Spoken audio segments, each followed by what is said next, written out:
자, 오늘 우리가 함께 주목할 말씀은 신약성경 마가복음 9장 2절부터 13절입니다.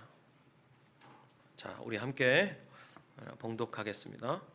엿새 후에 예수께서 베드로와 야고보와 요한을 데리시고 따로 높은 산에 올라가셨더니 그들 앞에서 변형되사 그 옷이 광채가 나며 세상에서 빨래하는 자가 그렇게 희게 할 수 없을 만큼 매우 희어졌더라. 이에 엘리야가 모세와 함께 그들에게 나타나 예수와 더불어 말하거늘 베드로가 예수께 고하되 라삐여, 우리가 여기 있는 것이 좋사오니 우리가 초막 셋을 짓되 하나는 주를 위하여, 하나는 모세를 위하여, 하나는 엘리야를 위하여 하사이다 하니, 이는 그들이 몹시 무서워하므로 그가 무슨 말을 할지 알지 못함이더라. 마치 구름이 와서 그들을 덮으며 구름 속에서 소리가 나되 이는 내 사랑하는 아들이니 너희는 그의 말을 들으라 하는지라. 문득 둘러보니 아무도 보이지 아니하고 오직 예수와 자기들 뿐이었더라. 그들이 산에서 내려올 때에 예수께서 경고하시되 인자가 죽은 자 가운데서 살아날 때까지는 본 것을 아무에게도 이르지 말라 하시니, 그들이 이 말씀을 마음에 두며 서로 문의하되 죽은 자 가운데서 살아나는 것이 무엇일까 하고, 이에 예수께 묻자와 이르되 어찌하여 서기관들이 엘리야가 먼저 와야 하리라 하나이까? 이르시되 엘리야가 과연 먼저 와서 모든 것을 회복하거니와 어찌 인자에 대하여 기록하기를 많은 고난을 받고 멸시를 당하리라 하였느냐? 그러나 내가 너희에게 말하노니 엘리야가 왔으되 기록된 바와 같이 사람들이 함부로 대우하였느니라 하시니라. 아멘. 네, 저는 방금 우리가 봉독한 마가복음 9장 2절부터 13절 말씀을 중심으로 마가복음 38번째 메시지, 누구의 말을 들을 것인가? 누구의 말을 들을 것인가? 이와 같은 제목으로 하나님의 은혜의 복음 증거하도록 하겠습니다. 우리 속담에 어른 말을 잘 들으면 자다가 떡이 생긴다라는 말이 있습니다. 저도 이런 말 많이 들었는데요. 인생을 오래 살아오신 분들의 그 값진 경험은 다음 세대를 위한 소중한 지혜의 밑거름이 되기 때문에 소중한 격언인 것은 확실합니다. 또 이런 말도 있습니다. 남자는 3명의 여자 말만 잘 들으면 된다. 3명의 여자가 도대체 누구일까요? 제일 먼저 어머니겠죠. 어머니 말을 잘 들으면 남자는 잘 된다, 이런 말이 있습니다. 여러분이나 저나 동일하게 경험한 것이겠지만 우리가 크면서 들었던 어머니의 말은 대부분 옳았습니다. 그런데 언제부턴가 그 어머니의 옳은 말을 한 귀로 듣고 한 귀로 흘리기 시작했습니다. 옳지만 맨날 같은 말을 하기 때문에 짜증이 났죠. 이걸 잔소리라 그래요. 다 맞는데 짜증나게 하는 말, 잔소리. 또 3명의 여자 중에 두 번째는 누구일까요? 남자가 결혼을 하면 또 다른 엄마를 만나게 된다고 하죠. 바로 아내 말입니다. 먼저 결혼하신 분들이 새신랑에게 건네는 덕담 중에 이런 말이 있습니다. 평온한 가정생활을 하기 원한다면 아내 말을 잘 들어야 한다. 여기 계신 남편분들 아내 말을 잘 들어오셨습니까?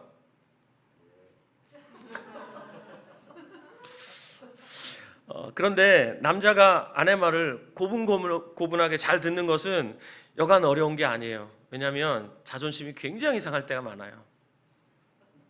저는 과연 제 아내의 말을 잘 들었을까요? 제가 목회를 막 시작할 무렵 먼저 이 길 가고 계셨던 선배 목사님들이 제게 이런 조언을 해주셨습니다. 목사님, 사모님을 성령으로 여기십시오. 사모님의 말을 성령의 음성으로 잘 듣고 잘 따르면 앞으로 목사님 목회가 평탄할 것입니다. 그런데 제 목회 여정을 쭉 돌아보니까 너무 굴곡이 많았어요. 저는 제 아내의 말을 잘 듣지 않았던 것 같습니다. 그 선배 목사님들의 말에 의하자면 말이죠. 자, 남자가 말을 잘 들어야 할 3명의 여자 중에 마지막 3번째 여자는 누구일까요? 그 3번째 여자는 바로 내비게이션 안내 멘트를 하는 여성분입니다. 여기 계신 남자분들 3명의 여자 중에서 누구 말을 제일 귀담아 들을까? 모르긴 몰라도 내비게이션 안내 멘트 하시는 여성분 아닐까요? 지금은 내비게이션의 성능이 너무 좋아서 그럴 일이 거의 없지만 아마 100만 번 중에 한 번 정도 있을까 말까 한 이야기지만 처음 내비게이션이 등장했을 때 그때는 이런 일이 간혹 있었습니다. 안내하시는 여성분의 멘트를 따라서 차를 몰고 갔는데 전혀 엉뚱한 곳으로 간 적이 간혹 있었습니다. 그리고 지금 내비게이션은 안내하는 대로 가지 않아도 계속해서 인내하면서 우리를 끝까지 안내해줘요. 그런데 초창기 내비게이션은 자꾸 말을 안 들으면 거기서 그냥 안내를 종료해버려요. 그냥 안내를 종료해버려요. 말 안 듣는데 굳이 뭐 안내할 필요 없다. 사실 여러분 웃으셨는데 사실 우리가 누구 말을 들을 것인가 하는 문제는 성경 전체의 주제예요. 누구의 말을 들을 것인가 하는 이 질문은 언뜻 보면 선택의 질문처럼 보입니다. 그래서 대부분의 사람들이 좀 좋은 선택을 하면 그 결과가 좋을 것이다 라고 이렇게 평범하게 생각하지만 사실 이 선택의 문제는, 이 선택의 주제는 성경 맨 앞부분부터 나오면서 성경 마지막까지 성경 전체를 관통하고 있는 그런 아주 중요한 문제예요, 주제예요. 무엇보다 이 선택이 인류의 생사를 결정했기 때문에 누구의 말을 들을 것인가 라는 질문은 너무나 중요한 질문입니다. 다 함께 창세기 2장을 찾아보겠습니다. 창세기 2장 15절에서 17절.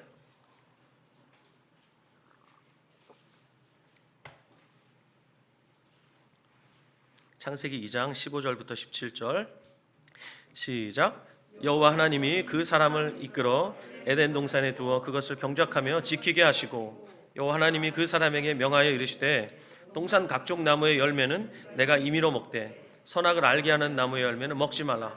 내가 먹는 날에는 반드시 죽으리라 하시니라. 이거 하나님의 놀라운 은혜의 말씀입니다. 아담에게 이렇게 말씀하셨어요.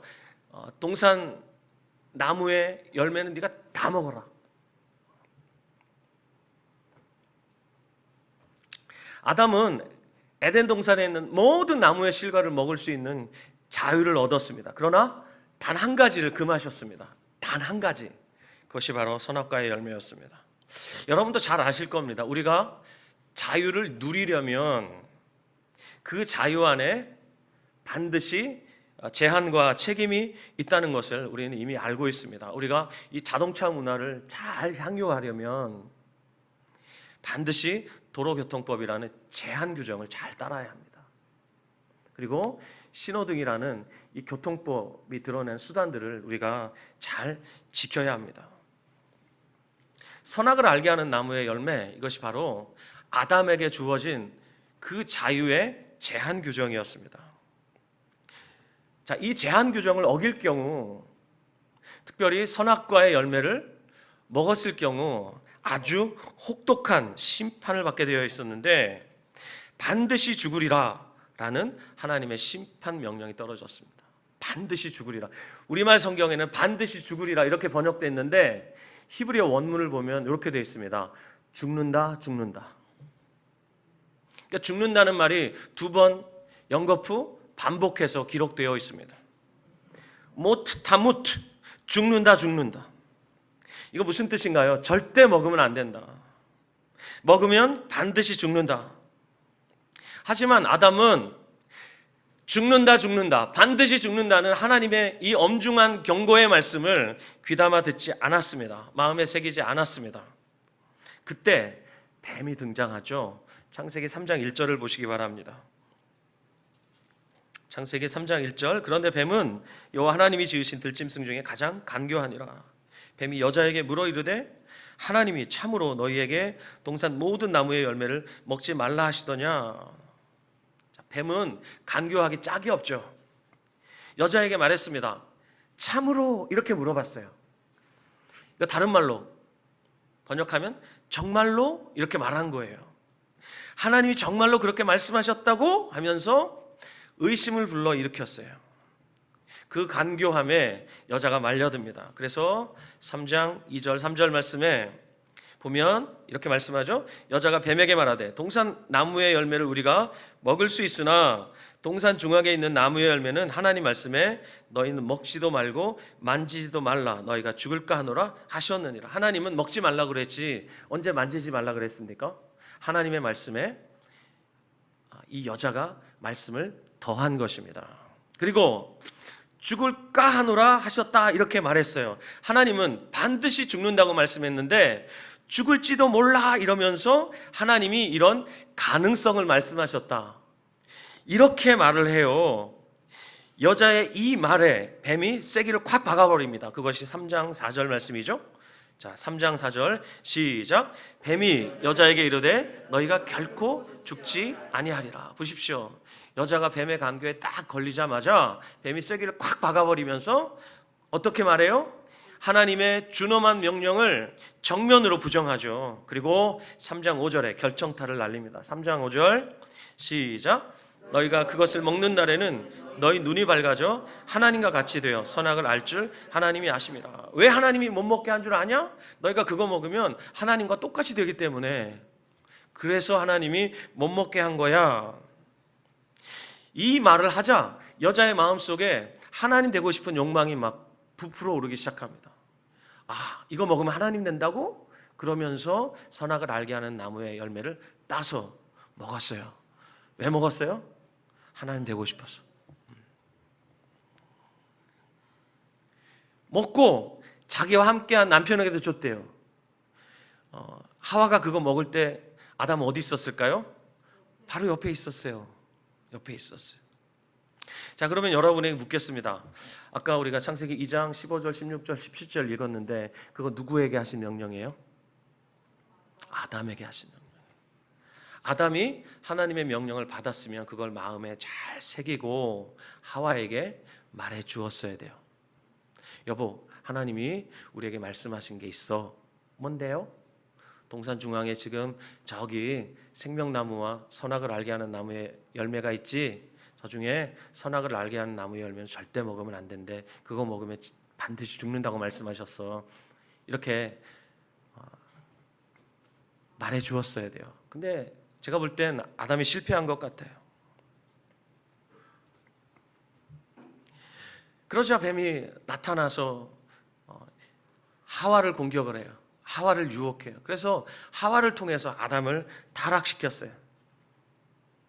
하나님의 형상으로 창조된 사람이 이렇게 타락했어요. 이 모든 비극의 원인이 무엇입니까, 여러분? 바로 하나님의 말씀을 귀담아 듣지 않고 하나님의 말씀을 한 귀로 듣고 한 귀로 흘리고, 마치 제가 어릴 때 엄마의 말씀, 지당하신 말씀이지만 그 말을 한 귀로 듣고 한 귀로 흘렸던 것처럼 아담이 그렇게 한 결과 하나님 말씀 대신에 뱀의 말을 귀담아 듣고 인류가 타락했습니다. 무엇을 들을 것인가? 누구의 말을 들을 것인가? 이 들음의 문제는 인류의 운명을 좌우할 만큼 중요한 문제이기 때문에 오늘 우리는 이 주제 앞에 오늘 본문 말씀을 통해서 서야 하겠습니다. 자, 그렇게 하나님 말씀을 귀담아 듣지 않은 결과, 뱀의 말을 귀담아 들은 결과 무슨 일이 벌어졌습니까? 아담의 후손들이 에덴에서 쫓겨났죠. 쫓겨난 그들이 저지른 역사가 어떤 역사입니까? 죄의 역사고 악의 역사고 사망의 역사예요. 자, 창세기 4장을 보면 에덴에서 쫓겨난 아담의 후손들이 저지른 악의 역사를 봅니다. 가장 먼저 가인이 아벨을 죽입니다. 하나님 말씀하신 반드시 죽는다라는 그 죽음이 공교롭게도 아담의 불순종을 통해서 경험이 됐어요. 아벨의 죽음을 보면서 죽음이 이런 거구나. 이미 늦었어요. 이미 그 목숨을 되돌릴 수가 없어요. 이렇게 가인이 아벨을 죽이고 그가 멀리 도망을 가죠. 그래서 놋 땅에 살면서 자녀를 낳고 또 그가 성을 쌓습니다. 그리고 아들을 낳았는데 그 아들의 이름이 에녹이에요. 우리가 알고 있는 300년을 동행했던 에녹 말고 다른 에녹이에요. 그 성의 이름을 에녹이라 하고, 그 후로 이 가인의 후손들이 점점 번성하면서 놀랍게도 가인의 후손들에 의해서 인류의 문명이 발전합니다. 그런데 문명은 발전했을지 모르겠지만 그 문명은 전부 악의 문명이었어요. 이 죄인들이 만들어낸 역사의 발전이었다 이 말입니다. 그리고 이 가인의 후예였던 라멕, 그가 최초로 일부 다처제를 표방했고, 또 그가 또 사람을 죽이죠. 이런 그 악의 역사가 계속 반복이 됩니다. 그러다가 창세기 5장에 가면 우리는 아담이 죽는다는 것을 확인할 수 있습니다. 자, 아담은 창세기 2장에서 먹으면 죽는다라는 준엄한 하나님의 말씀을 받았습니다. 하지만 먹고 직접 죽지 않았어요. 곧바로 죽지 않았습니다. 하지만 창세기 5장에서 아담이 죽었다는 것을 분명히 말하고 있습니다. 그래서 여러분, 우리가 창세기 5장을 보면 거기에 아담의 계보가 나오죠. 거기 등장하는 사람들이 많이 있는데 이 사람들의 삶이 전부 죽음으로 끝이 납니다. 어떻게 끝이 납니까? 죽었더라, 죽었더라, 죽었더라. 에녹을 빼고 전부 죽었더라, 죽었더라, 죽었더라. 죽었더라 하는 표현이 무려 5장에 아담의 계보에 8번이나 등장을 합니다. 하나님의 말씀이 참이라는 것이 증명이 된 것입니다. 아담과 하와는 뱀의 말이 아니라 하나님의 말씀을 귀담아 들었어야 했습니다. 저는 지난주에 예수는 그리스도라는 제목의 메시지를 전했습니다. 혹시 기억나십니까? 예수가 그리스도다. 우리 여기 찬양 인도자 2명이 있는데, 예수는 그리스도, 예수는 주, 우리가 자주 찬양을 하죠. 예수가 그리스도다. 이게 무슨 말입니까? 왜 예수님이 그리스도이십니까? 예수는 왕. 이것보다 성경은 우리에게 예수가 그리스도라고 선포하고 있는데 왜 예수님이 그리스도이십니까? 바로 예수님께서 이 죄와 악과 사망의 문제를 끝내셨기 때문이에요. 예수님의 고난과 죽음과 부활을 통해서 예수님이 성취하신 그 구속을 통해서 죄의 문제를 끝장을 내시고 악의 문제를 끝내시고 사망의 문제를 예수님이 끝내셨기 때문이에요. 죄로 인해서 이제 하나님으로부터 쫓겨난 인생들, 그들 스스로 에덴으로 돌아갈 수 있는 길이 있습니까? 그들 스스로의 힘과 지혜로 거룩하신 하나님 앞에 설 수 있는 지혜가 있습니까? 전혀 없습니다. 그렇기 때문에 그들 스스로의 힘과 지혜로는 도저히 벗어날 수 없는 이 죄와 악과 사망의 문제를 그들 스스로는 해결할 수 없기 때문에 예수님이 오셔서 십자가에서 고난당하시고 죽으시고 부활하심으로써 그 모든 문제를 다 해결하셨어요. 이미 다 끝내셨어요. 그래서 예수님이 그리스도이신 겁니다. 초대교회의 메시지 역시 똑같았습니다. 초대교회의 메시지는 언제나 한결같았습니다. 그것은 바로 예수가 그리스도라는 것이었습니다. 다 함께 사도행전 5장 42절 말씀 찾아 읽겠습니다. 사도행전 5장 42절.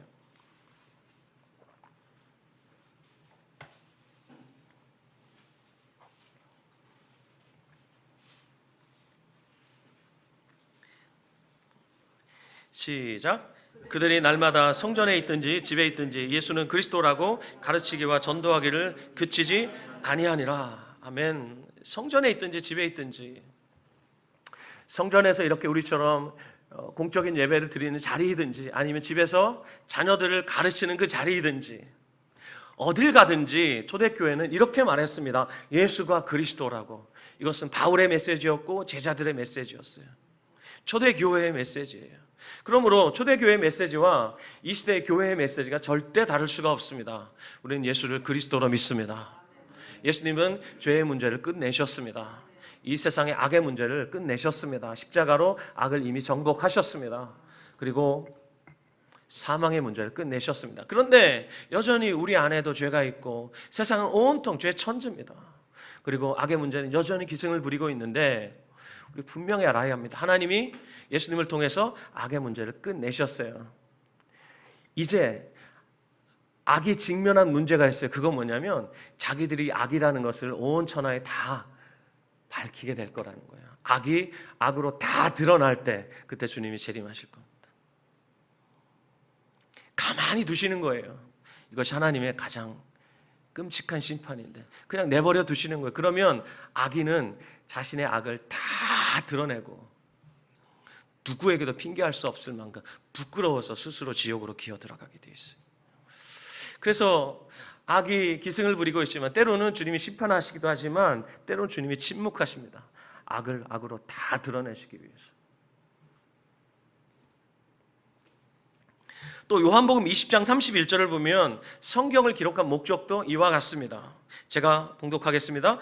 오직 이것을 기록함은 너희로 예수께서 하나님의 아들 그리스도이심을 믿게 하려 하며. 성경을 왜 우리에게 기록해서 주셨죠? 이 성경을 왜 우리에게 주셨죠? 예수가 그리스도이심을 믿게 하려고. 예수님이 죄를 끝내셨다. 예수님이 악을 이기셨다. 그리고 사망의 문제를 끝내셨다는 겁니다. 이걸 알게 하시려고 우리에게 성경을 기록하여 들려주셨습니다. 우리 지난 한 달 동안 마가복음 8장 27절부터 38절까지의 본문을 주목해 보았습니다. 제가 4차례에 걸쳐서 여러분과 이 본문을 나눴는데 그 본문 중에서 예수님이 제자들에게 물어보시는 그 질문을 우리가 몇 차례 보았죠. 너희는 나를 누구라고 하느냐? 제자들에게 물어보셨어요. 그때 베드로가 대답했어요. 주는 그리스도이십니다. 자, 주님이 그리스도시란 말 이제 우리는 정확하게 알아요. 주님이 그리스도이십니다 라는 베드로의 이 위대한 신앙 고백을 하나님께서 다시 한번 확증해 주신 사건이 바로 오늘 우리가 읽고 주목하고 있는 마가복음 9장에 나오는 변화산 사건입니다. 이 사건을 통해서 하나님은 예수님이 그리스도이심을 다시 한번 더 확증해 주십니다. 이 본문의 내용은 이렇게 시작이 되죠. 예수님께서 베드로와 야고보와 요한을 데리시고 높은 산에 올라가셨습니다. 그리고 그들 앞에서 변화되셨습니다. 그래서 예수님이 오르셨던 산을 변화산이다 이렇게 말을 하는데 성지순례 가시는 분들이 이 변화산에 가지요. 저는 아직 안 가봤는데 가면 좋겠죠. 그 옷이 광채가 났는데 본문이 이렇게 표현하고 있습니다. 세상에서 빨래하는 자가 그렇게 희게할 수 없을 만큼 매우 희어졌다. 요즘도 우리 주변에는 그 세탁업 하시는 분들 있잖아요. 세탁소 하시는 분들. 근데 로마 시대에도 이 세탁업에 종사하시는 분들이 있었대요. 이분들이 하시는 일은 하얀 옷은 더 하얗게, 락스에 담궈야 될까요? 새하얀 옷은 더 하얗게 이렇게 빠는 기술이 있었다 그래요. 그런데 그들이 그렇게 희게할 수 없을 만큼 예수님의 옷이 매우 희어졌대요. 이게 도대체 무슨 말이냐면 다니엘서 7장 9절에서 하나님의 모습을 이렇게 묘사해놨어요. 제가 다니엘서 7장 9절 읽어드릴게요. 내가 보니 왕좌가 놓이고 옛적부터 항상 계시니가 자정하셨는데, 자, 옛적부터 항상 계시니가 누구예요? 영원하신 하나님. 옛적부터 항상 계시니가 왕좌 위에 지금 좌정하고 계세요. 그런데 그분을 설명합니다. 그의 옷은 희기가 눈 같고. 네. 다니엘서 7장에서 묘사하고 있는 하나님의 모습이 지금 예수님에게서 보이는 거예요. 예수님이 변형되셨는데 그 모습이 다니엘서 7장 9절에 있는 그 모습이더라는 거예요. 그래서 무슨 얘기예요? 예수가 하나님이시다 이 말입니다. 그리고 예수님의 옷이 희게 빛났던 이유가 무엇입니까? 예수님의 그 신성이 밖으로 표출되고 그 예수님의 신성이 옷에 그대로 반영된 것입니다. 그래서 옷이 그 어떤 세탁업자도 희게 할 수 없을 만큼 희어졌다는 거죠. 자, 히브리서 1장 3절 말씀은 이렇게 말씀합니다. 이는 하나님의 영광의 광채시요 그 본체의 형상이라. 그렇습니다. 예수님은 하나님의 영광의 광채이십니다. 평상시 예수님은 그냥 나사렛 예수예요. 사람들에게 많이 무시당하셨어요. 그리고 이사야서 53장에 보면 우리가 흠모할 만한 아름다운 것이 없다 그랬어요. 우리가 인터넷으로 여러 가지 예수님에 대한 그림을 많이 봐서 알지만 거기에 나오는 예수님의 얼굴은 어때요? 전부 코가 오똑하고, 그렇죠? 수염이 이렇게 나 있고 헐리우드 배우처럼 생겼죠. 찰턴 헤스턴처럼 이렇게 생겼잖아요. 예? 그런데 예수님은 사람들이 보기에 흠모할 만한 풍채가 없대요. 모양도 없대요. 그리고 예수님은 이 출신이 좀 천하다, 나사렛 출신이다. 이래서 무시 많이 당했습니다. 그런데 예수님은 사람들이 보기에는 무시할 만한 조건들을 많이 가지고 계셨지만 히브리서 기자는 정확하게 예수는 하나님의 영광의 광채시다, 그 본체 형상이시다, 이렇게 말씀합니다. 그래서 변화산에서 변화되셨을 때 예수님의 진짜 모습이 거기서 드러난 것입니다. 예수님이 하나님의 아들, 즉 하나님이시라는 것이 변화산에서 증명이 된 것입니다. 자, 이렇게 예수님의 모습이 변화됐는데 갑자기 거기에 모세와 엘리야가 나타나서 예수님과 대화를 막 나누고 있었습니다. 그 광경을 베드로가 지켜보다가 깜짝 놀랐습니다. 너무 두려웠고 너무 황홀했습니다. 그 두 가지의 감정이 막 교차한 거예요. 유대인들은 하나님을 볼 때 굉장히 두려워하거든요. 왜냐하면 하나님을 보고 살 자가 없기 때문에 그 예수님의 그 신성, 예수님의 변화된 모습을 보면서 두려움이 막 밀려왔습니다. 그리고 유대인들에게 있어서 신적인 존재, 엘리야와 모세가 또 나타났잖아요. 그걸 보고서 너무 두려웠습니다. 죽을지 모르겠다는 두려움. 그러나 그 누구에게 허락된 영광이겠습니까? 그 누가 예수님과 엘리야와 모세가 함께 있는 영광을 본 자가 있겠습니까? 역사상 아무도 없어요. 베드로와 야고보와 요한밖에 없어요. 그러니까 너무 감격스럽고 황홀한 겁니다. 이 두 가지, 두려움과 이 감격이 교차하고 있으면서 그때 베드로가 이런 말을 했어요. 5절 보십시오. 랍비여, 우리가 여기 있는 것이 좋사오니 우리가 초막 셋을 짓되 하나는 주를 위하여, 하나는 모세를 위하여, 하나는 엘리야를 위하여 하사이다. 여러분, 엘리야 잘 아시나요? 엘리야 어떤 사람인가요? 죽음을 맛보지 않고 승천한 사람이죠. 회오리 바람을 타고 하늘로 승천한 사람입니다.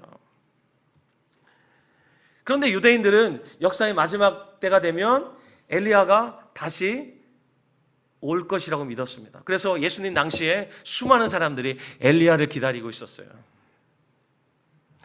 엘리야가 다시 와서 역사를 마감해 주기를 기다리고 있었어요. 왜냐? 말라기 4장 5절 6절 말씀 때문이에요. 말라기 4장 5절 6절 한번 찾아 읽어볼까요? 구약성경 제일 마지막 장 말라기 4장 5절 6절. 자, 읽읍시다. 시작. 보라, 여호와의 크고 두려운 날이 이르기 전에 내가 선지자 엘리야를 너희에게 보내리니 그가 아버지의 마음을 자녀에게로 돌이키게 하고 자녀들의 마음을 그들의 아버지에게로 돌이키게 하리라. 돌이키지 아니하면 두렵건대 내가 와서 저주로 그 땅을 칠까 하노라 하시니라. 여기 여호와의 크고 두려운 날이 이르기 전에 선지자 엘리야를 내가 너희에게 보내겠다. 여호와의 크고 두려운 날이 언제입니까? 역사의 마지막 날. 유대인들은 역사의 마지막 날, 여호와의 크고 두려운 날이 오기 전에 반드시 엘리야가 온다고 믿고 있었습니다. 그래서 메시아가 오기 전에 반드시 엘리야가 오기 때문에 메시아를 기다리고 있던 그들은 엘리야가 언제 출현하나 그러고 학수고대하고 있었습니다. 자, 그리고 모세는 또 누굽니까, 여러분? 모세는 유대인들의 위대한 지도자죠. 신명기 34장을 보면 모세가 약속의 땅을 지척에 두고 들어가지 못하고 모압 땅에서 죽어요. 그리고 모압 땅에서 죽어서 장사되었다 이렇게 나오는데 거기 또 이런 표현이 나옵니다. 그 누구도 모세가 어디 묻혔는지 모른다. 여러분, 우리가 성경 66권을 지금 우리가 이렇게 손에 들고 있는데 이 66권에 원본이 있을까요? 원본 없어요. 원본을 보존할 수 있는 과학 기술도 없을 뿐 아니라 이 원본이 그대로 남아 있었다면 사람들이 아마 원본을 하나님처럼 가서 이렇게 빌고 거기서 하나님처럼 이렇게 섬기고 있었을걸요? 모르긴 몰라도 모세의 무덤이다 저기가. 그러면 유대인들은 오늘도 거기를 성지순례를 갈 겁니다. 가서 그 앞에서 어떤 사람이 엎드려 경배할지도 모르겠어요. 충분히 가능해요. 왜냐하면 제가 우크라이나에 갔을 때 그리스 정교회를 가봤어요. 그리고 이집트에 갔을 때 그 kopti 기독교 있죠. 그 예배당을 들어가 봤어요. 갔더니 그리스 정교회도 그렇고 kopti 기독교도 그렇고 수많은 아이콘들이 있어요. 그 성인들의 그 그림 있죠. 성화. 그것이 도배되어 있어요. 도배되어 있어요. 유명한 성인들이 거기 다 있어요. 그러면 사람들이 가가지고 막 이렇게 마치 불교에서 합장하듯이 막 이러면서 막 자신들의 소원을 빌어요. 성인에게 막 빌어요. 이 사람들의 종교심으로 봤을 때 이 모세의 무덤이 그대로 남아 있었으면 사람들이 틀림없이 그 무덤을 신성시했을 겁니다. 그렇기 때문에 그 누구도 숭배하지 못하도록 주님께서 무덤이 어디 있는지 감추셨다고 저는 생각해요. 그런데 유대인들은 지금 모세가 어디 묻혔는지 모르면서도 이렇게 생각한대요. 모세는 죽은 게 아니라 산채로 승천했다. 그래서 유대인들은 지금도 엘리야가 다시 돌아오기를, 그리고 모세가 돌아오기를 기다리고 있다 그래요. 그런데 기다리고 있던 모세와 엘리야가 그들 눈앞에 나타났잖아요. 실제입니다, 여러분. 실제로 나타난 겁니다. 예수님이 변화된 것처럼 모세와 엘리야가 나타난 것입니다. 얼마나 놀랐을지, 그리고 얼마나 감격스러웠을지 여러분 상상이 되십니까? 자, 이제까지 예수님의 제자들은 예수님을 메시아로 여기면서 따라다녔죠.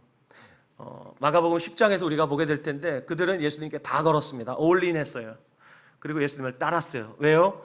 예수님이면 로마를 이길 수 있겠다. 그들이 믿게 됐어요. 죽은 자도 살리신 분이니까요. 귀신들도 말 한마디면 다 떠나가니까요. 예수님이면 충분하다고 생각했어요. 그런데 그 예수님이 자기들 앞에서 영광스러운 모습으로 변화되었어요. 예수님이 하나님의 아들이신 줄 베드로는 알고 고백했잖아요. 그런데 실제로 그들 앞에서 예수님이 영광스러운 모습으로 변화된 것을 보고 깜짝 놀랐습니다. 게다가 구약 성경 율법과 선지서를 대표하는 율법의 대표 모세, 그리고 선지서의 대표 엘리야가 나타나서 예수님과 함께하고 있었으니까 얼마나 놀랐겠습니까? 얼마나 감격스러웠겠어요.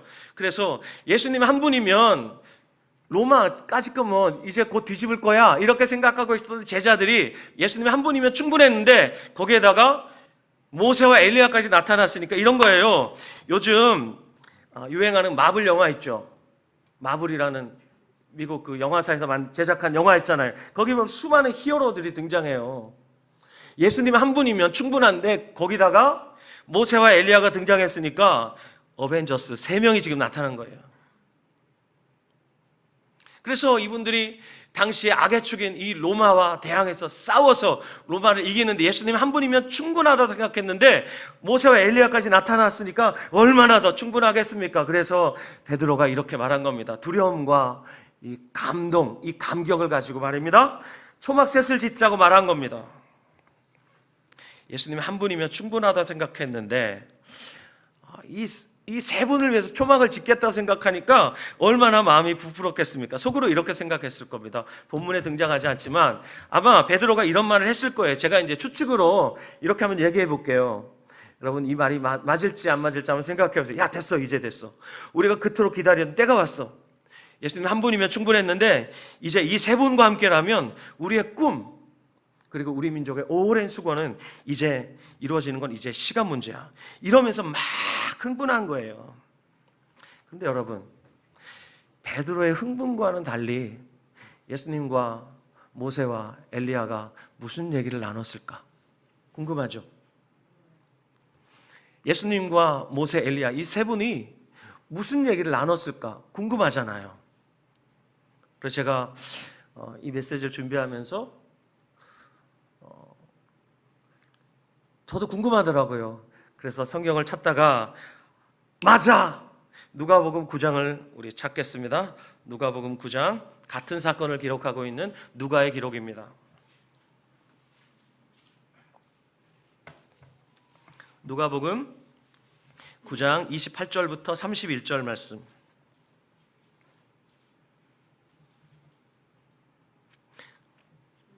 누가복음 9장 28절부터 31절 시작.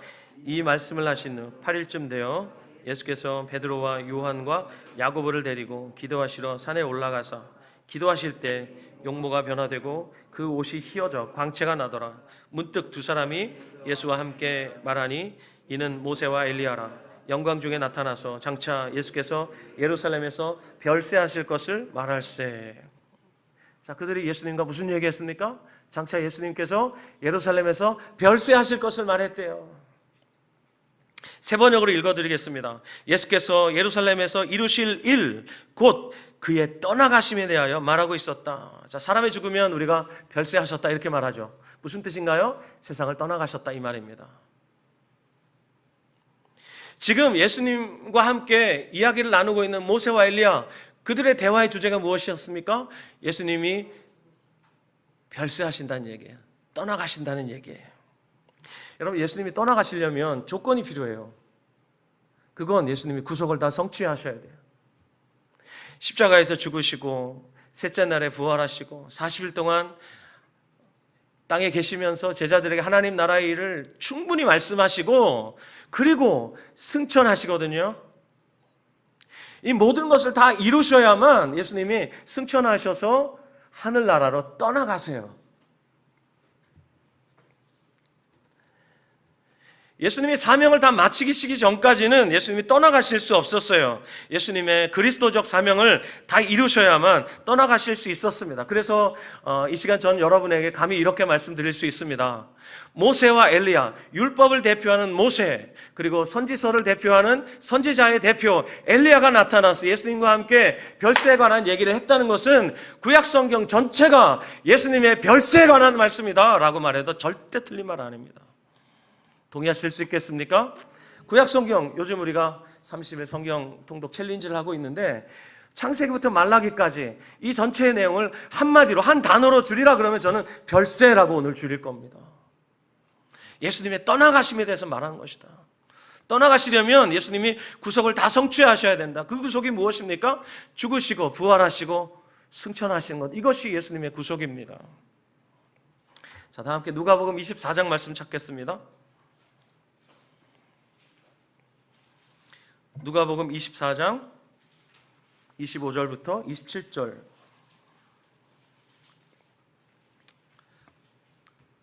같이 읽습니다. 시작. 이르시되 미련하고 선지자들이 말한 모든 것을 마음에 더디 믿는 자들이여, 그리스도가 이런 고난을 받고 자기 영광에 들어가야 할 것이 아니냐 하시고, 이에 모세와 모든 선지자의 글로 시작하여 모든 성경에 쓴 바 자기에 관한 것을 자세히 설명하시니라. 특별히 27절 모세와 모든 선지자의 글, 여기 모세가 등장했습니다. 모든 선지자의 글, 선지자의 대표가 지금 성경은 엘리야라고 말씀하고 있는데, 모세와 엘리야가 예수님과 함께 지금 대화하고 있는데 그 대화의 주제가 무엇입니까?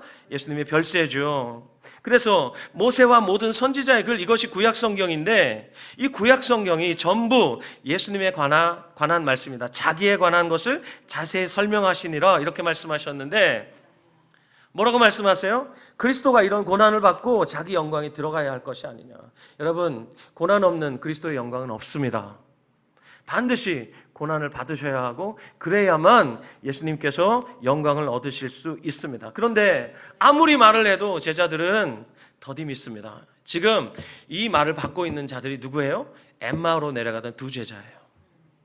이들은 이미 예수님이 부활하셨다는 소식도 다 들었어요. 그런데 부활이 그들에게 전혀 기쁨이 되지 못했습니다. 전혀 능력이 되지 못했습니다. 전혀 소망이 되지 못했습니다.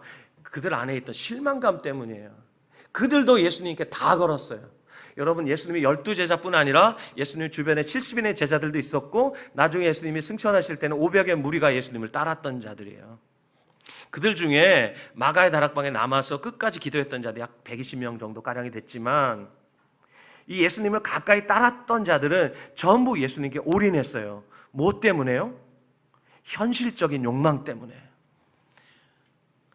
로마를 이겨주시기를, 예수님이 로마를 이기시고 유대인의 왕으로 등극하실 때 온 세상에 가장 위대한 왕국을 다시 건설하실 때 그 나라에서 지금 우리나라 새로운 대통령이 뽑히고 그와 함께 일할 자들이 지금 뭐 인수위원장 누가 될 것이다 이런 얘기들 막 하마평이 지금 오가잖아요. 그런 것처럼 예수님의 제자들도 지극히 현실적인 욕망을 가지고 예수님을 따랐단 말이에요. 그런데 그들의 그 욕망을 이뤄주기는커녕 나사렛 예수가 십자가에서 허무하게 죽어버렸잖아요. 그렇죠? 부활하셨다는 소식이 아무런 소망이 되지 않을 만큼 그들에게 예수님의 죽음이라는 이 소식은 엄청난 절망으로 다가간 것입니다. 사람이 한번 절망하면 그 사람을 일으키는 데는 굉장한 힘이 들 때가 있습니다. 제자들이 그랬습니다. 이 엠마오로 가던 두 제자, 예수님 부활하셨다는 게 전혀 기쁨이 안 됩니다. 전혀 힘이 안 됩니다. 전혀 소망이 될 수 없었습니다. 그래서 터벅터벅 고향으로 내려가고 있는데 예수님이 그들의 가던 길에서 나타나셔서 동행하고 계시죠. 근데 예수님을 봤어요. 속으로 엄청 닮았네 이러면서도 예수님 누구이신지 전혀 알지 못하는 거예요. 그때 주님이 이렇게 말씀하신 거예요. 마음에 더디 있는 자들이야. 그리스도가 고난을 받고 영광에 이르를 것이 아니냐 이렇게 말씀하시면서 이들이 예수님이 죽으시고 부활하실 때까지 계속해서 이 세속적인 욕망과 세상적인 영광에 취해 있었기 때문에 예수님의 그 고난을 받아들일 수 없었던 것을 예수님이 다시 지적하시면서 이렇게 말씀하신 거예요. 그리스도의 고난과 그리스도의 영광을 성경은 똑같이 말하고 있습니다. 고난 없는 영광은 없다고 줄기차게 말씀하시고 계십니다. 이것이 구약 성경 전체의 메시지입니다. 모세와 선지자의 글을 통해서 예수님이 자기에 관한 모든 것을 그 두 제자에게 저자 직강하신 거예요. 아주 자세하게 설명해 주신 거예요. 그랬을 때 그들이 음식을 예수님과 함께 먹고 예수님이 갑자기 사라지시죠. 그때 그들이 뭐라 그래요? 길에서 우리에게 말씀을 불어주실 때 우리 마음이 뜨겁지 않더냐. 이미 그들의 마음이 뜨거워졌어요. 그런데 예수님 못 알아봤죠. 먹고 나자 예수님이 사라졌는데 그때 알았어요. 아, 예수님이었구나. 우리가 헛된 욕망에 사로잡혀 있었구나. 그러면서 엠마오로 가던 길에서 다시 길을 180도 유턴해서 다시 예루살렘으로 가죠. 그렇죠? 예. 24장 44절 보겠습니다. 24장 44절 시작. 또 이르시되 내가 너희와 함께 있을 때 너희에게 말한 바 곧 모세의 율법과 선지자의 글과 시편에 나를 가리켜 기록된 모든 것이 이루어져야 하리라 한 말이 이것이라 하시고. 보십시오. 모세의 율법, 선지자의 글, 시편, 이것이 무엇입니까? 구약 성경 전체를 가리키는 관용어지요. 여기에 나를 가리켜 기록된 모든 것이 이루어져야 하리라. 예수님을 가리켜 기록된 것이 무엇입니까? 예수님의 별세예요. 따라서 변화산에서 예수님이 변화되시고 그것에 엘리야와 모세가 나타났던 이유는 제자들이 그토록 원했던 그들의 꿈을 이루어 주시기 위함이 아니라 바로 예수님이 구약 성경이 예언했던 그리고 모든 선지자들이 그토록 갈망했던 하나님의 아들 메시아라는 것을 말하기 위함이었어요. 그러므로 이 변화산에서 예수님의 변화된 모습을 보고 모세와 엘리야가 나타나서 예수님의 별세를 얘기하는 것을 들었던 이 제자들은 누구의 말을 들어야 합니까? 예수님의 말을 들어야 합니다. 제자들은 예수님의 말을 들어야 합니다. 다른 모든 유대인들이 원했던 그들의 욕망을 가득 채운 채로 예수님을 따를 게 아니라 예수님이 하시는 말씀을 들어야 됩니다. 예수님이 하시는 말씀, 제가 지난 4주 동안 여러분과 나눴습니다. 마가복음 8장을 보십시오. 33절 8장 33절 베드로와 제자들을 꾸짖으시면서 뭐라고 말씀하세요? 사람의 일을 생각하지 말고 하나님의 일을 생각하라. 이것이 예수님의 말씀이었어요. 그리고 34절 하나님의 일을 생각한다는 것이 무엇입니까? 자기 부인하고 자기 십자가 가지고 예수님 따르는 것, 이것이 바로 하나님의 일을 생각하는 것입니다. 동의 가능하십니까? 자, 35절 예수님을 따르는 삶이란 예수님과 복음을 위해서 자기 목숨을 잃는 것입니다.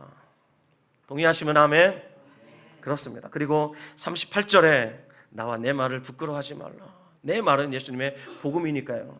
예수님과 복음을 부끄러워하지 말라. 그러므로 제자들은 그들이 속해 있었던 그 지역사회, 그 민족의 시대정신이라고 말하는 그 민족이 그토록 원했던 민족의 독립, 거기에 사로잡혀서 그 소원을 성취해 줄 뿐 예수 그리스도 그분을 메시아로 여기고 예수님을 따랐던 그 삶을 이제는 버리고 세상의 가치관이 주입한 그 생각을 버리고 이제는 예수님이 하시는 말씀, 이 말씀을 마음판에 새기고 예수님의 말씀을 듣고 예수님을 따르라. 변화산에서 보여주신 기적이 의미하는, 기적이 말하고 있는 참 메시지입니다. 그런데 베드로는 여전히 그것을 깨닫지 못한 채 여기 있는 것이 좋습니다. 초막셋을 짓겠습니다. 이렇게 말하잖아요.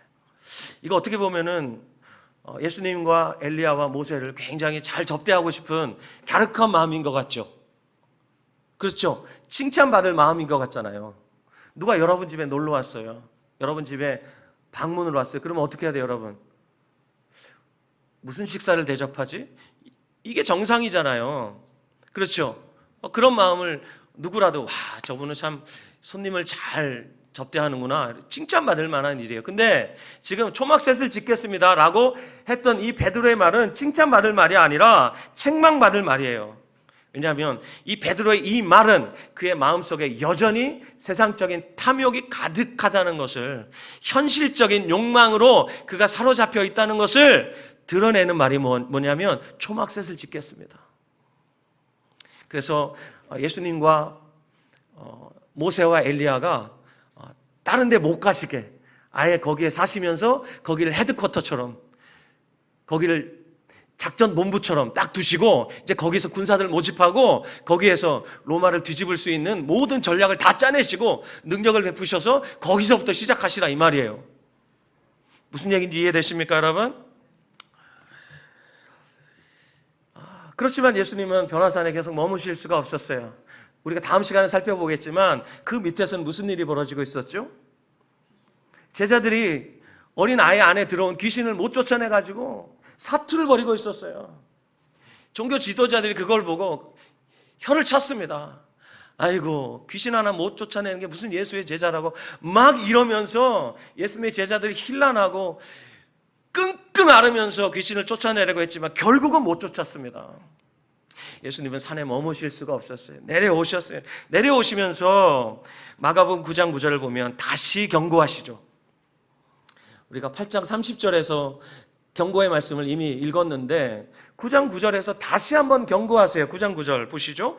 인자가 죽은 자 가운데서 살아날 때까지는 본 것을 아무에게도 이르지 말라.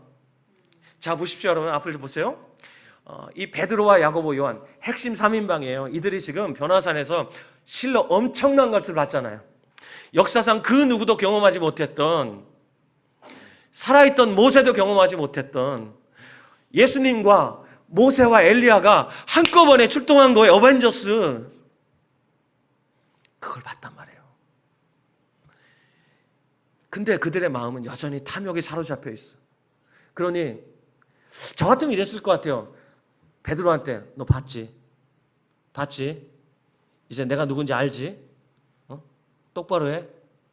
내가 누군지 이제 만방에 알려라 이럴 것 같은데 예수님은 함구령을 딱 내렸어요. 잘못된 지식을 가지고 너무 큰 걸 봐버렸어. 그러면 이들이 퍼뜨릴 소문은 안 봐도 뻔해. 그들의 탐욕만 더 커질 뿐이에요. 그러니까 함구령을 딱 내리셨어요. 근데 본문 11절을 보면 제자들이 당시 서기관들의 가르침을 인용하고 있습니다. 서기관들은 누구냐면 당시 율법의 해석자들이에요. 굉장한 권위자들이었습니다. 사람들이 율법이 막히잖아요. 이게 뭐 도대체 무슨 말인지 모르겠다 그러면 서기관들에게 갔던 것 같습니다. 서기관들이 다 해석해 주었던 것 같아요. 그런데 예수님의 제자들이 놀랍게도 예수님 앞에서 서기관들의 가르침을 인용을 합니다. 11절 말씀 보십시오. 이에 예수께 묻자와 이르되 어찌하여 서기관들이 엘리야가 먼저 와야 하리까 하나이까. 자, 서기관들의 해석이 무엇입니까? 엘리야가 먼저 와야 된다. 하늘로 승천한 엘리야가 먼저 와야 메시아가 올 수 있다. 이렇게 말한 겁니다. 맞아요? 틀려요? 맞아요. 서기관들의 해석이 맞아요. 왜냐 12절에 보면 엘리야가 과연 먼저 와서 모든 것을 회복하거니와. 예수님이 서기관들의 해석이 맞다고 말씀해 주셨어요. 자, 그러면 여러분 저를 보세요. 서기관들이 해석하기를 엘리야가 먼저 와야 된다. 엘리야가 먼저 와야 그 다음에 메시아가 오는 거죠. 근데 지금 예수님과 당시 유대인들은 엘리야를 봤습니까? 못 봤습니까? 예수님 시대 유대인들은 엘리야를 봤습니까? 못 봤습니까? 못 봤죠. 그렇죠? 그들 눈앞에 승천했던 엘리야가 나타나야죠. 다시 하늘에서 내려와야 된단 말입니다. 근데 엘리야가 안 왔잖아요. 그러니까 예수는 메시아가 아닌 거예요. 이해되십니까? 엘리야가 와야 메시아가 온다. 그들이 그렇게 알고 있었어요. 왜요? 말라기 4장 5절 6절에서 봤잖아요. 여호와의 크고 두려운 날이 이르기 전에 내가 엘리야를 보내겠다 주님 말씀하셨기 때문에 역사의 마지막에 메시아가 나타나서 악을 심판하고 하나님 백성을 구원해 내실 텐데 그 전에 누가 와야 돼요? 엘리야가 와야 돼요. 근데 유대인의 역사 속에서 엘리야가 안 왔어요. 그러니 예수님은 메시아가 아닌 겁니다. 해석은 맞았지만 서기관들은 그 해석을 근거로 예수님을 계속해서 무시했습니다. 예수님을 메시아로 인정하지 않았습니다. 근데 그들의 해석은 문자적으로만 맞았어요. 이게 문제예요. 문자적으로. 다 함께 마태복음 11장 말씀 찾겠습니다. 여러분 조금만 더 하겠습니다. 마태복음 11장. 자, 여기까지가 서론이고 11장 13절부터 15절 말씀. 마태복음 11장 13절부터 15절 시작. 모든 선지자와 율법이 예언한 것은 요한까지니 만일 너희가 즐겨 받을진대 오리라 한 엘리야가 곧 이 사람이라 귀 있는 자는 들을지어다. 아멘. 자, 예수님 뭐라고 말씀하세요? 오리라고 한 엘리야가 왔다. 그가 누구예요? 세례 요한이에요. 여러분 서기관들의 율법 해석이 아무리 좋아도 성경의 저자이신 예수님의 직강이 훨씬 옳죠. 그래서 서기관들은 문자적으로 엘리야가 실제로 하늘로 간 모습 그대로 내려와야 되는데 안 내려왔단 말입니다. 그러니까 메시아는 아직 오지 않았다. 그러면서 예수님은 무시했어요. 그런데 예수님 뭐라고 말씀하세요? 엘리야가 왔다. 그는 세례 요한이었다. 여러분 아시겠지만 세례 요한이 와서 어떻게 사역했습니까? 엘리야의 심령으로 사역했습니다. 그래서 잃어버린 하나님의 백성들의 마음을 돌이켰습니다. 그들의 마음을 감동시키고 그랬을 때 요단강 광야에서 외칠 때 빈들에서 외칠 때 사람들이 놀랍게도 그 빈들을 향해서 몰려가기 시작했습니다. 수많은 사람들의 마음이 깨지기 시작했고 그들이 회개하면서 자복하면서 요단강에서 세례 요한에게 세례를 받으면서 예수님이 오실 길이 그렇게 예비됐습니다. 그리고 세례 요한은 그렇게 사역하고 목베어 죽임을 당했습니다. 엘리야가 이미 온 것입니다. 엘리야가 와서 예수님의 길을 준비했습니다. 그런데 제자들은 그걸 몰랐어요. 서기관들도 몰랐어요. 그러니 그 누구도 예수님을 참된 그리스도로 알아보지 못했고 제자들의 수준이란 게 겨우 정치적 메시아 이 정도밖에는 이해하지 못했던 겁니다. 예나 지금이나 사람들은 듣고 싶은 것만 듣습니다. 여러분 혹시 동의하십니까? 사람들은 듣고 싶은 것만 듣습니다. 오늘도 제가 여러분 앞에 침튀기며 소리 높여 많은 말을 했는데 여러분 중에는 어떤 분은 정말 마음에 듣고 싶은 것이 있었으면 그것만 다 캐치할 수 있습니다. 사람이 그래요. 디모데후서 4장에 보면 바울이 유언처럼 이런 말을 남겼습니다. 때가 이르리니 사람이 바른 교훈을 받지 아니하며 귀가 가려워서 자기의 사욕을 따를 스승을 많이 두고 또 그 귀를 진리에서 돌이켜 허탄한 이야기를 따르리라. 말세의 특징이 무엇인 줄 아십니까? 듣고 싶은 것만 들어요. 사람들의 귀가 가렵대. 그래서 자신의 귀를 가려운 귀를 긁어줄 스승들을 많이 둔대요. 이것을 무엇이라고 말했냐면 허탄한 이야기를 따르는 것이다 이렇게 말했어요. 요즘 우리가 30일 성경 통독 챌린지를 하고 있는데 그 교재의 원 제목이 모든 사람을 위한 하나님의 이야기예요. 우리 요즘 많이 쓰는 말 중에 빅픽처라는 말 있죠. 빅픽처. 진정한 빅픽처는 하나님의 이야기예요. 하나님의 이야기, 하나님 나라의 이야기, 그 아들 내어주신 그 이야기만이 진정한 빅픽처일 뿐 아니라 그 이야기만이 진정한 생명이 되는 이야기예요. 다른 모든 이야기들은 허탄한 이야기들입니다. 왜? 하나님의 그 이야기만이 영원하기 때문이에요. 여러분 영원하지 않은 것은 영원히 무용지물입니다. 영원해야만 영원한 가치가 있는 것입니다. 하나님의 이야기만이 영원한 이야기이기 때문에 그 이야기만이 우리에게 생명이고 그 이야기만이 우리에게 참 생명과 참 소망과 참 만족을 줄 수 있습니다. 우리의 귀를 잠깐 즐겁게 하고 우리의 욕심을 채워주는 이 꾸민 이야기는 우리를 살리는 이야기가 아닙니다. 우리에게 생명이 되는 이야기는 가끔 듣기 싫어도 들어야 할 바른 교훈이고, 그리고 우리의 연약함뿐 아니라 우리의 악함을 때로는 폭로시키는 이야기입니다. 이 이야기를 우리가 읽으면서 마치 이 이야기를 거울 삼아서 우리의 부족한 모습을 우리가 보면서 어그러진 길에서 다시 돌이켜 올바른 길로 갈 수 있게 되는 것입니다. 마가복음 4장 24절 25절 말씀 보면 예수님이 이렇게 말씀하셨어요. 너희가 무엇을 듣는가 스스로 삼가라. 무엇을 듣는가 스스로 삼가라. 우리가 듣는 것을 정말 조심해야 합니다. 여러분, 수많은 메시지가 우리에게 들어오죠. 이거 그냥 가만히 두면 막 들어옵니다. 그냥 막 들어와요. 그래서 우리 마음에 하나님의 이야기가 선명하게 새겨져 있어야 합니다. 왜냐? 사람은 마음에 새겨진 이야기대로 살아요. 이걸 세계관이라고 말해도 좋고요, 그 사람의 좌우명이라고 말해도 좋고요, 그 사람의 어떤 작은 결심이라고 말해도 좋아요. 사람은 작은 결심이든 좌우명이든 그 마음에 새겨진 대로 살게 돼 있어요. 저는 어릴 때부터 제 마음속에 깊이 새겼던 그 짧은 글귀가 있어요. 그게 뭐냐면, 나는 아버지처럼 안 산다. 나는 반드시 행복한 가정을 이루고 말 것이다. 그래서 지옥 같은 우리 집을 일찍 탈출했습니다. 지금 우리 어머니가 들으시면 웃으실지도 모르겠는데 저는 진짜 우리 집이 지옥 같았습니다. 나는 빨리 탈출하고 싶었습니다. 그래서 우리 어머니가 저를 찾아오기 어려운 먼 곳으로 제가 탈출해서 도망온 것입니다. 그리고 제 고향을 떠나온 지 지금 30년이 훌쩍 넘었는데, 늘 고향은 제게 그림으로 남아있지만 그 모든 그리움과 지난날의 그 저의 그 어두움을 보상해주고도 남는 그 가정을 저는 이루었어요.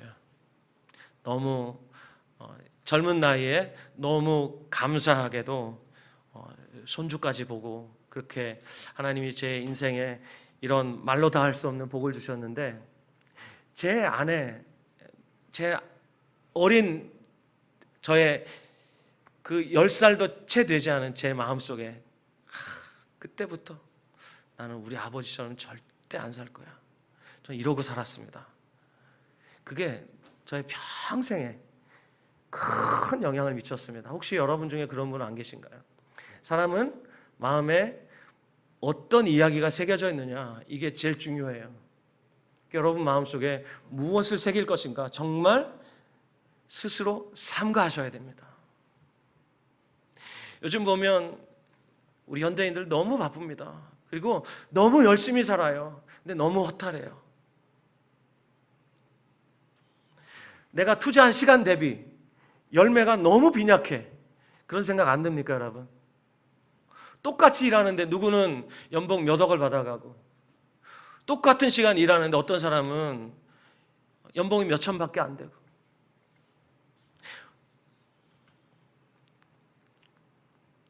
사람들이 허탈합니다.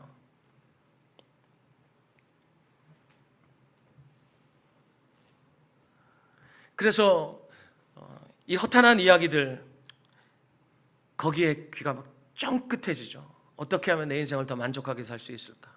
어떻게 하면 더 잘 살 수 있을까? 이런 이야기들에 막 귀가 쫑긋해집니다.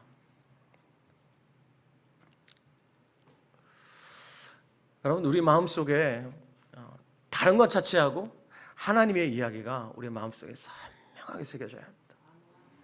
하나님의 그 생명의 이야기가 선명하게 새겨져야 우리가 하나님 백성답게 살 수 있습니다. 우리가 예수님의 사람이잖아요. 예수님의 사람이면 예수님의 이야기가 선명하게 새겨져 있어야 합니다. 동의하십니까? 그래야 우리가 예수님의 음성을 듣고 예수님을 따라갈 수가 있죠. 여러분, 삶에서 일어나는 많은 일들, 그 여러분 어떻게 받아들이세요? 어떻게 해석하세요? 그리고 여러분 그 속에서 여러분 예수님을 어떻게 따라가세요? 예수님을 따라갈 수 있는 길이 무엇인 줄 아십니까? 내 양은 내 음성을 들으며 나를 따른다 말씀하셨어요. 예수님 음성을 들어야 예수님을 따르죠. 예수님을 따른다는 게 구원받은 자의 삶이다 이 말입니다. 예수님 어떻게 따라갑니까? 예수님 음성을 들어야 합니다. 몇 년 전에 우리 교회에 오셔서 아주 소중한 이야기를 남겨주고 가신 케냐의 한 선교사님이 계시죠. 여러분이 아실 거예요. 안정규 선교사님 말고 케냐 북서부의 그 척박한 땅, 현지인들도 가길 꺼려한다는 그 땅에서 정말 헌신하고 계시는 그 선교사님 오셔가지고 우리에게 양을 기르는 어떤 할머니 얘기해 줬잖아요. 할머니가 어느 날 양을 데리고 우물가로 왔어요. 양이 머리를 쳐박고 물을 막 마시고 있는데 이제 갈 시간이 됐어요. 그 양의 이름이 뚫리야예요. 뚫리야. 그리고 끼치꼬라는 양도 있었고 머리를 쳐박고 물을 마시고 있는데 할머니가 이제 갈 시간이 됐으니까 뚫리야 그러니까 물을 처먹다가 고개를 탁 들고 할머니를 탁 보더라는 거예요. 그리고 끼치꼬 그러니까 탁 들고 할머니를 탁 쳐다보더라는 거예요. 거기 말로 뭐 가자 뚜엔데 그랬겠죠. 그랬더니 그 양이 쫄래쫄래 할머니 따라가더랍니다. 그걸 보고 너무 신기해가지고 할머니한테 선교사님이 할머니 나도 한번 해볼게요. 그래서 물을 마시고 있는데 가가지고 그랬대요. 뚫리야. 그랬더니 계속 머리를 쳐박고 물을 먹고 있더랍니다. 끼치고 계속 머리를 쳐박고 물을 먹고 있더랍니다. 그래서 연습을 했대요. 할머니 성대모사를 막 연습을 한 거예요. 그래서 할머니처럼 거의 똑같이 다음에 다시 왔을 때 뚫리야 그랬는데 어떻게 해요? 계속 머리를 쳐박고 있더라는 겁니다. 그 양은 할머니 음성만 알아봐요. 그리고 그 할머니만 절절절 따라가거든요. 저와 여러분의 인생 어떤 인생입니까? 예수님의 음성을 듣는 인생입니다. 그리고 예수님만 따라가는 인생입니다. 어떻게 예수님을 따라갈 수 있습니까? 예수님 음성을 들어야 합니다. 내 양은 내 음성을 듣는다 그랬습니다. 이게 정상입니다. 여러분 듣고 계십니까? 듣고 계세요? 제가 여러분에게 오늘 말하듯이 육성으로 들으라는 말이 아니라 그건 불가능합니다. 그렇게 말씀하시지 않습니다. 어떻게 말씀합니까? 요걸 통해 말씀하십니다. 요걸 통해서. 그래서 하나님 말씀을 주의하러 묵상하는 자가 하나님 음성을 잘 듣습니다. 어려운 일을 당해도 당황하지 않습니다. 왜요? 주의하러 말씀을 묵상하는 자에게 주님이 말씀하시거든요. 그렇지 않은 하나님의 약물이들에게 주님 말씀하세요. 근데 잘 못 알아들어요. 왜 그런 줄 아세요? 이 안에 들을 수 있는 장치가 없어. 순교자 보네포 목사가 남긴 말 여러분에게 다시 들려드리겠습니다. 날마다 하나님의 말씀을 고요히 묵상하는 시간은 단 몇 분만이라도 내 삶의 질서가 분명해지는 순간이다. 그래요. 우리의 삶에 질서가 세워져야 합니다. 그래야 하나님의 음성이 잘 들립니다. 제가 2년 전 3월 16일부터 말씀 묵상을 녹화하기 시작했습니다. 얼마 전부터는 제가 음성으로 녹음을 하지만 그 전에는 휴대폰을 켜놓고 제가 얼굴 이렇게 내밀고 영상을 직접 찍었습니다. 그렇게 한 지가 2년이 됐습니다. 왜 제가 2년 동안 이 일을 했느냐? 제가 우선 한 책의 사람이 되고 싶었고 우리 공동체가 한 책의 사람이 되고 싶었기 때문입니다. 교회가 무엇입니까, 여러분? 교회는 예수님의 음성을 듣고 예수님을 따라가는 자들입니다.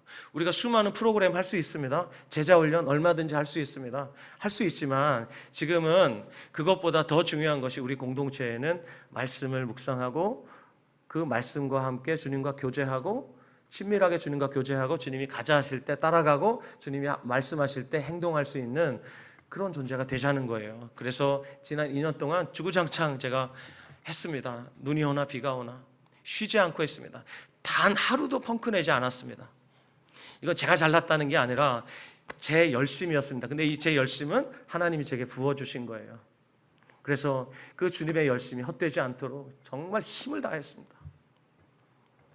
어떤 때는 녹음을 38번까지 제가 한 적이 있습니다. 한 본문을 가지고 몇 시간을 했습니다. 그렇게 했어요.